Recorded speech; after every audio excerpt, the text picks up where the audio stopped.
ওদের কি সব করছিস নাকি কি করতেছে ওদের? কেউ বলতে পারবা? হ্যালো। স্যার ওদের শুধুমাত্র ক্লাস হচ্ছে কিন্তু ওভাবে হচ্ছে না স্যার। বিবি আলাদা তো মনে হয় হচ্ছে নাকি?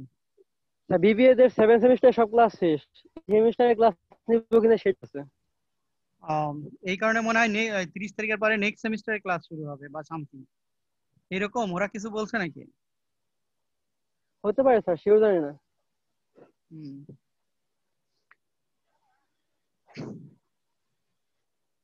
আচ্ছা, এখন দেখতে পাচ্ছ? জি স্যার।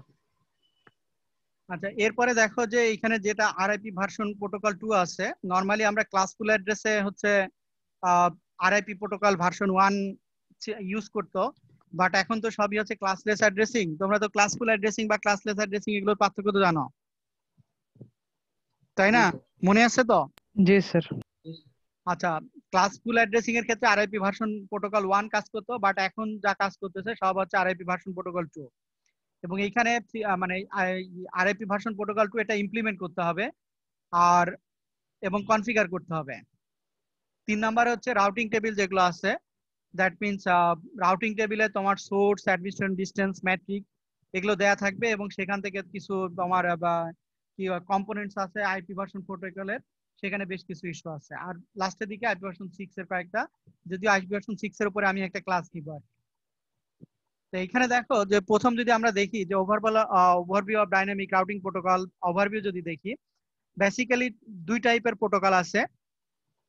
এক মানে ডাইনামিক রাউটিং প্রোটোকল আছে দুই ধরনের আছে, একটা হচ্ছে ইন্টেরিয়র গেটওয়ে প্রোটোকল আর একটা হচ্ছে exterior gateway protocol. That means interior হচ্ছে নিজেদের ভিতরে কাজ করবে, আর এক্সটেরিয়র হচ্ছে যদি দুই ধরনের তোমার আইএসপি প্রোভাইডার থাকে তাদেরকে যদি আমি কানেক্ট করতে চাই তাহলে এক্সটেরিয়র গেটওয়ে প্রোটোকল ইউজ করতে হবে। আইপি ভার্সন 4 যেটাতে কাজ করে সেখানে দুই প্রকার আছে IP version interior gateway protocol. একটা হচ্ছে তোমার আরআইপি, আরেকটা হচ্ছে তোমার একটা হচ্ছে তোমার ডিসটেন্স ভেক্টর অ্যালগরিদম বা ডিসটেন্স ভেক্টরের উপর ডিপেন্ড করবে, আরেকটা হচ্ছে লিংক স্টেটের উপর ডিপেন্ড করবে। অপরদিকে এক্সটেরিয়র গেটওয়ে প্রোটোকলটা ব্যবহার করবে টোটালি পাথ ভেক্টরের উপরে। এখন এই ডিসটেন্স ভেক্টর আবার তার কয়েক প্রকার আছে, একটা হচ্ছে তোমার আরআইপি আর একটা হচ্ছে ইআইজিআরপি, আর অপরদিকে তোমার হচ্ছে লিংক স্টেট আছে হচ্ছে তোমার ওএসপিএফ এবং আইএসআইএস। দ্যাট মিনস আর আর পাথ ভেক্টর যেটা আছে বর্ডার গেটওয়ে প্রোটোকল, যেটা ভার্সন এখন 4 চলতেছে। অপরদিকে তোমার আইপি ভার্সন 6 এ এগুলো সেম টাইপের প্রোটোকল, কিন্তু এগুলো সবই হচ্ছে আইপি ভার্সন 6 এর জন্য ডেভেলপ করা মেইনলি। এবং আরআইপি প্রোটোকল বেসিক্যালি এখন যে লেটেস্ট ভার্সনটা চলতেছে সেটা হচ্ছে আরআইপি ভার্সন 2, বিকজ মানে আরআইপি প্রোটোকলটা হচ্ছে মানে খুবই কম সংখ্যক নেটওয়ার্কিং এর জন্য ব্যবহার করা হয়। দ্যাট মিনস তোমার ইউজার যদি কম থাকে সেটা হচ্ছে আরআইপি প্রোটোকল ভার্সন 1 ব্যবহার করা হতো, বাট যখন নেটওয়ার্কের গ্রোথ বাড়বে, তোমার ইউজার বাড়বে, তখন সেটাকে অ্যাকোমোডেট করার জন্য তোমার হচ্ছে আরআইপি ভার্সন 2 ব্যবহার করা হয় আর কি। এবং RIP version 2 does not scale to current larger network implementation. এবং আরআইপি ভার্সন 2 এখন যে আমাদের যে ইউজার আছে, যে নেটওয়ার্ক আছে, সেখানেও আরআইপি ভার্সন 2 আসলে বেসিক্যালি ব্যবহার করা হচ্ছে না। যার কারণে যতই তোমার নেটওয়ার্ক যত বেশি বাড়ছে ততই ডে বাই ডে অন্য ধরনের অ্যালগরিদম গুলো আসছে। তার ভিতরে যেমন তোমার লিংক স্টেট অ্যালগরিদম, যেটাকে ওএসপিএফ অ্যালগরিদম বলতেছে, যেটা হচ্ছে ওপেন শর্টেস্ট পাথ ফার্স্ট। এর মানে ওপেন শর্টেস্ট পাথ অ্যালগরিদম বলে এটাকে, বা প্রোটোকল বলে ওএসপিএফ। আরেকটা হচ্ছে intermediate system to intermediate system ISIS protocol, এটাও ব্যবহার করতেছে। এবং আরেকটা হচ্ছে enhanced IGRP, internet interior gateway তোমার প্রোটোকল, সেটাও ব্যবহার করতেছে। এবং ফাইনালি যেটা তোমার ইন্টেরিয়র গেটওয়ে প্রোটোকল বা এক্সটেরিয়র গেটওয়ে প্রোটোকলের বা আইএসপি যদি ডিফারেন্ট হয় তাহলে বর্ডার গেটওয়ে প্রোটোকল ব্যবহার করতেছে। এখন তোমরা জানো কিনা যে আমাদের পিএস2 তে হচ্ছে দুই ধরনের আইএসপি প্রোভাইডার আছে, একটা হচ্ছে তোমার বিডিরেন আর একটা আছে তোমার হচ্ছে বিটিসিএল। এবং যেমন বিডিরেন থেকে আমাদের ব্যান্ডউইথ নেওয়া আছে প্রায় 900 মেগাবাইট মতো, অপরদিকে বিটিসিএল এর নেটওয়ার্ক আছে হচ্ছে 250 মেগাবাইট মতো। তা এখন এরা যে কনফিগারটা করছে সেই কনফিগারের ভিতরে বিজিপি করছে। বিজিপি করলে দ্যাট মিনস কোনো লিঙ্ক যদি মানে বিটিসিএল এর লিঙ্ক যদি বন্ধ থাকে তাহলে বিডিরেন এর নেটওয়ার্ক কাজ করবে, আবার বিডিরেন যদি বন্ধ থাকে তাহলে বিজিপি দ্যাট মিনস তোমার হচ্ছে এই বিডিরেন এর নেটওয়ার্ক কাজ করবে। যদিও এরা এখন অ্যাক্টিভ করতে পারতেছে না এদের কনফিগারের কিছু ইস্যুর জন্য। বেসিক্যালি বর্ডার গেটওয়ে প্রোটোকল হচ্ছে পরের দিকে, that means exterior gateway protocol, যেটা আমার নর্মাল নেটওয়ার্কের ভিতরে লাগবে না। যদি আমার দুইটা বা স্যার এক্সটার্নাল দুইটা সার্ভার থাকে মানে হ্যাঁ বলো। যদি দুইটাই ঠিক থাকে তাহলে কোনটা কাজ করবে? না দুইটা মানে যে কোনো মানে একটা এনেবল থাকবে আর কি, দুইটা কাজ করবে না নরমালি। কিন্তু কিছু কিছু ইস্যু আছে যেখানে তোমার হচ্ছে ও যদি দুইটা একসাথে যদি মানে করে, দ্যাট মিন্স একসাথে যদি বর্ডার গেটওয়ে প্রোটোকল করে রাখে। বেসিক্যালি বর্ডার গেটওয়ে প্রোটোকলটা করা হয়ই হচ্ছে তোমার যদি একটা লিংক ডাউন থাকে তখন আরেকটা লিংক যাতে অফ হয়ে যায় অটোমেটিক্যালি। কথা বুঝছো? কিন্তু যদি দুইটা জি স্যার। একসাথে কাজ, দুইটা একসাথে হলে তখন ওইটা একটু আমাকে একটু দেখতে হবে তখন আসলে কি করবে যদি দুইটা আমি একসাথে কাজ করে। দাঁড়াও আমি বর্ডার বিজিপি ডিটেলসে যাইনি।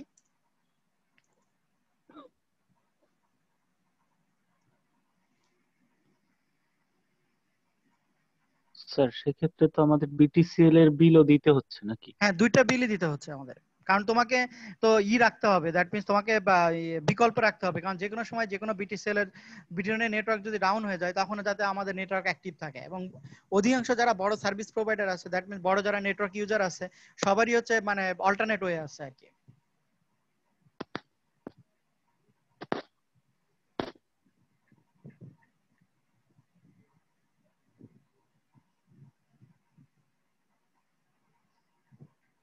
আচ্ছা বিজিপিও আবার দুই প্রকার আছে, একটা হচ্ছে interior gate border gateway protocol, আবার হচ্ছে ইন্টারনাল বর্ডার গেটওয়ে প্রোটোকল।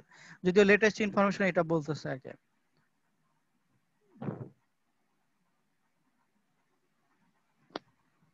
আচ্ছা বিজিপি যখন পড়বো তখন এই কোশ্চেনটা আবার একটু অ্যারাইজ করো আর কি। আমি জাস্ট এখানে ধারণাগুলো দিচ্ছি আর কি। এবং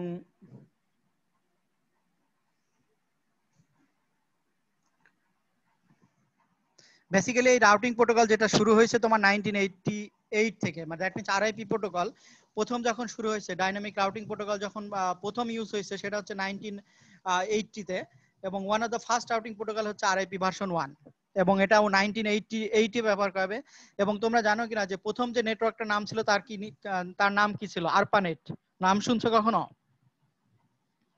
জি আরপানেট হচ্ছে American advance research project agency network, যেটা হচ্ছে 1969 তারা ডেভেলপ করছিল এই নেটওয়ার্কটা। এবং পরবর্তীতে যখন কমপ্লেক্স নিউ টাইপের রাউটিং প্রোটোকল আসে তখন তোমার আরআইপিটাকে আপডেট করে আইপি 1টাকে আপডেট করে আরআইপি ভার্সন 2 তে নিয়ে আসে। বা যেহেতু হচ্ছে আমাদের network growth day by day বাড়তেছিল, পরবর্তীতে এগুলো তো মানে অবসোলেট টাইপের হয়ে যায় এবং সেখান থেকে shortest path algorithm, open shortest path তোমার নিয়ে আসে intermediate system to intermediate system. তারপরে তোমার সিসকো ডেভেলপ করা হচ্ছে interior gateway routing protocol IGRP. Basically Cisco develop করে হচ্ছে আইজিআরপি এবং ইনহ্যান্স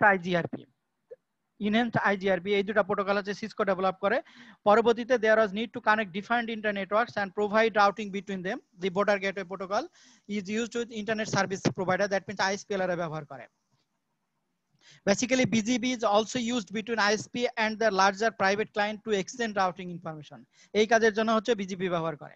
এখানে দেখো একটা চার্ট আছে টেবিল 3.1, যেখানে তোমার কোন প্রোটোকল কোন ভার্সনের জন্য কাজ করে এবং আইপি ভার্সন রাউটিং প্রোটোকল কি কি আছে, কোন সালে ডেভেলপ হয়েছে, এবং আইপি ভার্সন 6 রাউটিং প্রোটোকল গুলো কোন ভার্সনে কোন সালে এবং তাদের কি কি কাজ আছে।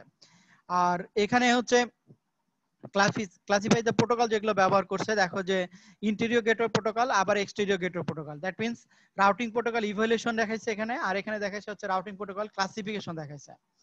এবং এখন আসো ওভারঅল যদি আমরা ডাইনামিক রাউটিং প্রোটোকলের কম্পোনেন্ট গুলো দেখি, দেখো তাহলে এই গেল হচ্ছে ডাইনামিক রাউটিং প্রোটোকলের ওভারভিউ, দ্যাট মিন্স কি কি ধরনের প্রোটোকল গুলো এখন বর্তমানে চলতেছে এবং কে কার কাজের জন্য হচ্ছে ব্যবহার করা হয় আর কি। এখন আসো যে একটা ডাইনামিক রাউটিং প্রোটোকল, তোমরা তো স্ট্যাটিক রাউটিং প্রোটোকলের কম্পোনেন্ট গুলো পড়ছো। স্ট্যাটিক রাউটিং প্রোটোকলের সম্পর্কে কেউ কিছু বলতে পারবা যে এর আসলে কম্পোনেন্ট গুলো কি কি? আমার কথা বুঝতে পারছো কিনা?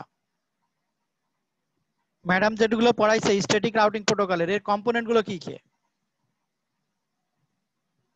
কেউ কিছু বলতে পারবা? না কিছু পড়োই না মনে হয় তোমরা। ডাইনামিক রাউটিং প্রোটোকলের আমরা কিছু ওভারভিউ দেখলাম। এখান থেকে দেখো যে ডাইনামিক রাউটিং প্রোটোকলের যদি মানে কম্পোনেন্ট, দ্যাট মিন্স ডাইনামিক রাউটিংটা হবে কার মাধ্যমে? আসলে বেসিক্যালি রাউটারের সাথে হবে।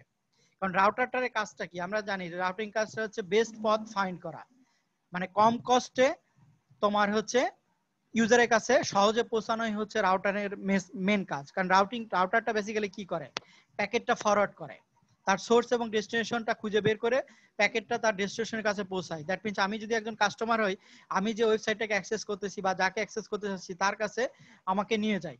এইটা কাজই হচ্ছে তোমার রাউটার, দ্যাট মিনস মানে হোপ টু হোপ নিয়ে যাবে। তা এখন কোন একটা জিনিসের যদি ডাইনামিক শব্দটা থেকে আমরা বুঝতে পারতেছি যেটা এর কাজটা হচ্ছে অটোমেটিক্যালি, ঠিক আছে। একজন অ্যাডমিনিস্ট্রেটর অথবা একজন যদি তোমার হচ্ছে নেটওয়ার্ক ইঞ্জিনিয়ার, তার প্রথম কাজটা হবে প্রথমে ডাইনামিক রাউটিং প্রোটোকলের কিছু ইনফরমেশন সে আপডেট করে দিবে, মানে ইনিশিয়াল এন্ট্রি গুলো করে দিবে। কিন্তু পরবর্তীকালে তার রিলেটেড যে রাউটার গুলো আছে তাদের পারস্পরিক যে কমিউনিকেশন করবে সবই হচ্ছে ডাইনামিক্যালি, তার হচ্ছে রাউটার গুলো নিজে নিজে কাজ করবে। তখন সেখানে বিভিন্ন প্রোটোকল তারা ব্যবহার করবে। তুমি যেভাবে রাউটার গুলো কনফিগার করবা, তুমি আরআইপি করবা না তোমার ওএসপিএফ করবা না তোমার হচ্ছে বিজিপি করবা, এটা হচ্ছে তোমার চাহিদার উপর ডিপেন্ড করবে বা তুমি কিভাবে কনফিগার করবা। এখন এই ডাইনামিক রাউটিং প্রোটোকল করতে গেলে তোমার যে সমস্ত জিনিসগুলো লাগবে বা তার তো সেগুলোকে কম্পোনেন্ট আমরা বলতেছি। তার ডাইনামিক রাউটিং প্রোটোকলের মেন পারপোজটা কি? পারপোজটা হচ্ছে যে ডিসকভারি অফ রিমোট নেটওয়ার্কস। কারণ তুমি যদি স্ট্যাটিক রাউটিং করো তাহলে তোমাকে ফিজিক্যালি যাই করতে হবে অথবা তোমাকে ম্যানুয়ালি এন্ট্রি দিতে হবে।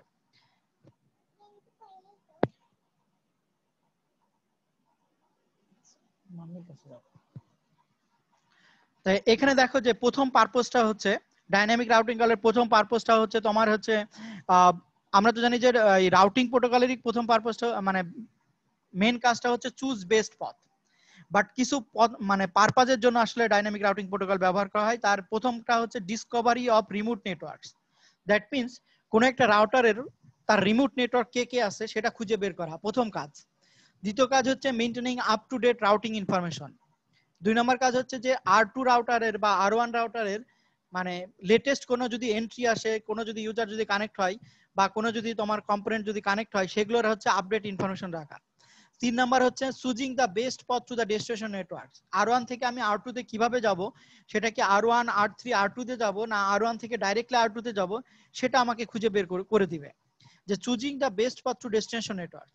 চার নাম্বারটা হচ্ছে যে ability to find a new best পথ ইফ দ্য কারেন্ট পথ ইজ নো লঙ্গার অ্যাভেলেবেল।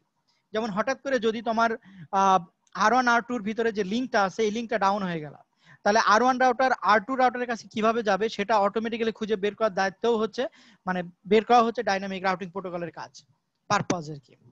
ঠিক আছে, মেইনলি চারটা পারপাস। বুঝতে পারছো কিনা যে আমি আসলে ডাইনামিক রাউটিং প্রোটোকল কেন ব্যবহার করব? তার চারটা পারপাস। একটা হচ্ছে ডিসকভারি অফ রিমোট নেটওয়ার্কস, দুই নাম্বার হচ্ছে মেইনটেনিং আপ টু ডেট হচ্ছে রাউটিং ইনফরমেশন, তিন নাম্বার হচ্ছে চুজিং দ্য বেস্ট পথ টু ডেস্টিনেশন নেটওয়ার্ক এবং ability to find new best পথ ইফ দ্য কারেন্ট পথ ইজ নো লঙ্গার অ্যাভেলেবেল। ঠিক আছে, এই চারটা পারপাস হচ্ছে মেইনলি ডাইনামিক রাউটিং প্রোটোকলের ব্যবহারের আমাদের উদ্দেশ্য বা পারপাস। পরে হচ্ছে যে ডাইনামিক রাউটিং প্রোটোকল করতে গেলে তার কি কি কম্পোনেন্ট লাগবে আসলে। তাই কম্পোনেন্ট গুলো হচ্ছে যে main components of dynamic routing protocol. একটা হচ্ছে তোমার দেখো যে ডাটা স্ট্রাকচার। ঠিক আছে, ডাইনামিক রাউটিং প্রোটোকলের সাথে রিলেটেড হচ্ছে ডাটা স্ট্রাকচার, কারণ আমাকে আপ টু ডেট ইনফরমেশন আমাকে রাখতে হবে, আমাকে নাইবার কে কে আছে সেটা খুঁজে বের করতে হবে। সরি, তো ডাটা স্ট্রাকচার বেসিক্যালি কি থাকে? ডাটা স্ট্রাকচারে তোমরা কি কি পড়ছো? কেউ বলতে পারবা যে ডাটা স্ট্রাকচার আসলে পড়ানো হয় কেন? সাকিব বলে দাও, যে ডাটা স্ট্রাকচার পড়ছো কি কারণে? অ্যালগরিদম। বুঝি নাই। ডাটা স্ট্রাকচার পড়ছো কি কারণে? তোমরা লিপ সার্চের বই পড়ছো না ডাটা স্ট্রাকচারের?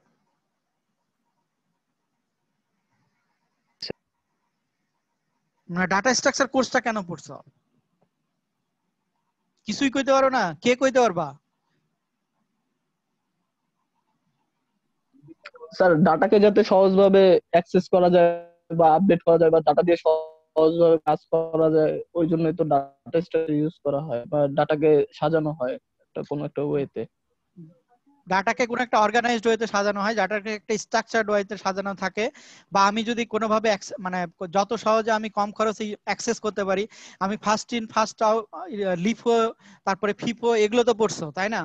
তারপরে তোমার হচ্ছে তারপরে কোন একটা ধরো ম্যাক্সিমাম ভ্যালু বের করবা, মিনিমাম ভ্যালু বের করবা, এগুলো তো ডাটা স্ট্রাকচারটা রুলস মেনটেন করে। অথবা লিঙ্ক স্টেট যে অ্যালগরিদম আছে লিঙ্ক লিস্ট পড়ছো, তার মানে কি কোন একটা নোট খুঁজে বের করা বা সামথিং, ঠিক আছে। তো এইখানে তোমার হচ্ছে রাউটিং প্রোটোকলের ক্ষেত্রেও তোমার ডাটা স্ট্রাকচার একটা অন্যতম হচ্ছে কম্পোনেন্ট, কারণ তোমার ডাটা স্ট্রাকচারটা কি করে যে routing protocols typically use tables, ঠিক আছে, or database for their operation. Routing protocol যখন ব্যবহার করে তখন কোন একটা রাউটারের কিন্তু একটা রাউটিং টেবিল থাকে, তুমি যে কয়টা রাউটার তুমি ব্যবহার করতেছো সেই রাউটারে তোমার হচ্ছে এই R1 রাউটারের যে নেক্সট স্টেট কে আছে, তোমার প্রেজেন্ট কার সাথে সে কানেক্ট হবে, তার নাইবার কে আছে, এটা তো একটা টেবিলে সাজানো থাকে। টেবিলটার তো একটা স্ট্রাকচার ওয়াইজ সাজাতে হবে। তো টেবিল থেকে কোনো যদি ডাটা অ্যাক্সেস করতে হয় তাহলে তো তাকে তো কিছু ডাটা স্ট্রাকচার রুলস মেনটেন করতে হবে। তো এই কারণে এটা বলতেছে যে the main components of dynamic routing protocol include, তার ভিতরে ওয়ান কাইন্ড অফ কম্পোনেন্ট হচ্ছে তোমার ডাটা স্ট্রাকচার, কারণ usually routing protocol typically use tables or database for their operation, ঠিক আছে। তো ডাটাবেস তো ডাটা স্ট্রাকচারের সাথে রিলেটেডই আবার, এবং আরেকটা ইস্যু হচ্ছে যে দিস স্ট্রাকচার অথবা this all information routing information is kept in RAM. কথা বুঝতে পারছো কিনা? রাউটারে র্যামে এসে থাকে, যখনই রাউটার অন থাকে সেই রাউটারের যে রাউটিং টেবিল এটা রাউটার র্যামে এসে থাকবে। তাহলে এটা ডাটা স্ট্রাকচার তার একটা কম্পোনেন্ট। দ্বিতীয় কম্পোনেন্ট হচ্ছে রাউটিং প্রোটোকল মেসেজ। তো রাউটিং প্রোটোকল মেসেজটা কি ধরনের দিবে? Routing protocols use various types of message to discover neighbouring routers, এবং সেখানে exchange routing information, perform other task to learn and maintain accurate information about the network. এবং routing protocol হচ্ছে একটা মেসেজ পাঠাবে, সে একটা মেসেজ ব্রডকাস্ট করবে যে আশেপাশে কেউ আসো কিনা, আমার সাথে কে কে কানেক্টেড আসো, এরকম হচ্ছে ইনফরমেশন পাঠাবে, এবং সেই ইনফরমেশন গুলো এটাও একটা কম্পোনেন্ট। তার মানে রাউটিং প্রোটোকল মেসেজ একটা তার কম্পোনেন্ট। তৃতীয়ত হচ্ছে অ্যালগরিদম, ঠিক আছে। যে অ্যালগরিদম তো আমরা কি জানি যে finite list of step use to accomplish a task. তো রাউটিং প্রোটোকল কি করবে? বিভিন্ন অ্যালগরিদম ব্যবহার করবে, use algorithm for facilitating routing information and for best path determination. তো এখানে ডাইনামিক রাউটিং প্রোটোকলের যে কম্পোনেন্ট গুলো আছে তার ভিতরে একটা হচ্ছে তোমার অ্যালগরিদম। সেই অ্যালগরিদমটা কি করবে? তুমি যদি আমি R1 থেকে R2 তে যদি পৌঁছাতে চাই তাহলে এখানে অ্যালগরিদম ব্যবহার করে তার ডিসটেন্স এবং হোপ কাউন্ট করে সে অথবা যে কোনো একটা মেথড ব্যবহার করে সে ডিসটেন্সটা ক্যালকুলেট করবে, এবং সে তার ভিতরে সবচেয়ে কম সময়ে কম কষ্টে যেতে পারবে সেই পথটা খুঁজে বের করবে। তো এই ধরনের খোঁজার কাজটা করবে বেসিক্যালি অ্যালগরিদম। তো এই তিনটা কম্পোনেন্ট হচ্ছে তোমার বেসিক্যালি ডাটা স্ট্রাকচারের সাথে মানে ডাইনামিক রাউটিং প্রোটোকলের কম্পোনেন্ট হিসেবে কাজ করে, যে to algorithm to facilitate learning routing information and for the best পথ ডিটারমিনেশন, ঠিক আছে। তাহলে এই তিনটা কম্পোনেন্ট আমরা দেখলাম হচ্ছে যে ডাইনামিক রাউটিং প্রোটোকলের আমরা পারপাস দেখলাম, এবং ডাইনামিক রাউটিং প্রোটোকলের আমরা কম্পোনেন্ট গুলো দেখলাম, এবং সেই কম্পোনেন্ট গুলো আসলে অ্যাক্টিভিটি গুলো কি সেগুলো আমরা দেখলাম। এখন আসো যে ডাইনামিক ভার্সেস স্ট্যাটিক রাউটিং যদি আমরা একটু কম্পেয়ার করি তাহলে সেখান থেকে কিছু ইস্যু আমাদের কাছে সামনে আসবে। আচ্ছা, এখানে দেখো একটা স্ট্যাটিক রাউটিং যেটা তোমাদের ম্যাডাম অলরেডি পড়াইছে। যে স্ট্যাটিক রাউটিং আমরা যদি ইউজের কথা দেখি, যে নেটওয়ার্ক অফ